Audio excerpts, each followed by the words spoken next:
right, let's bring in CBS News Homeland Security Correspondent Nicole Sganga, who's joining us now to talk about the suspect. So we know, Nicole, he was charged yesterday. What was in the FBI affidavit, and what did it say about the Secret Service agent that was hit?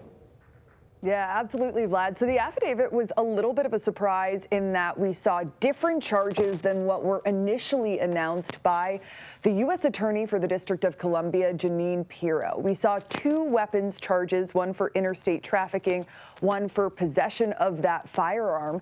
And then we saw a charge for attempt to assassinate the President of the United States. And prosecutors made it very clear, along with the acting Attorney General there, that we could see more charges to come, possibly even terrorism charges in the future. Now, as for the actual court documents themselves, they were a little thinner than what we expected to see, but we did see the entire manifesto.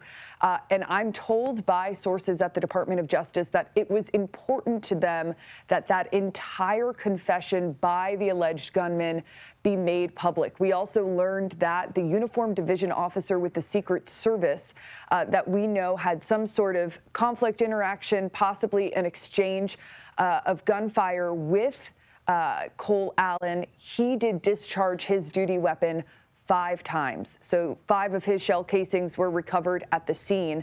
There is a little bit of confusion over exactly how many rounds were discharged by the alleged gunman here. But the prevailing theory among investigators is he used his shotgun to fire exactly 1 buckshot, some of which was deflected by the uniformed division officer on the scene. But because that weapon did not cycle through, the casing was actually recovered from the barrel of the shotgun instead of found, on the scene. And they are still analyzing that scene today. Nicole, I want to switch gears a little bit because we have some breaking news. We're hearing that federal agents are conducting raids on nearly 24 sites in Minnesota. What can you tell us about that?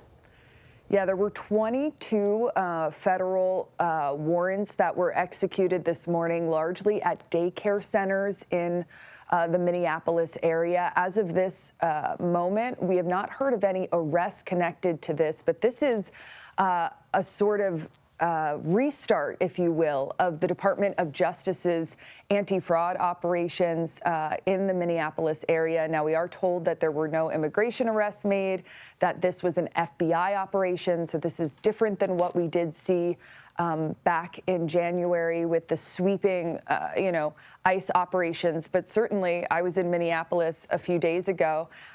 This is still a city on edge, so interesting that they have decided to restart those. I'll remind everyone that there has been an ongoing fraud probe in Minneapolis. Already 92 people have been indicted. An additional 60 plus have been convicted related to fraud in that state, specifically Feeding Our Future, a scandal that involved, people who pled guilty for taking state and federal money.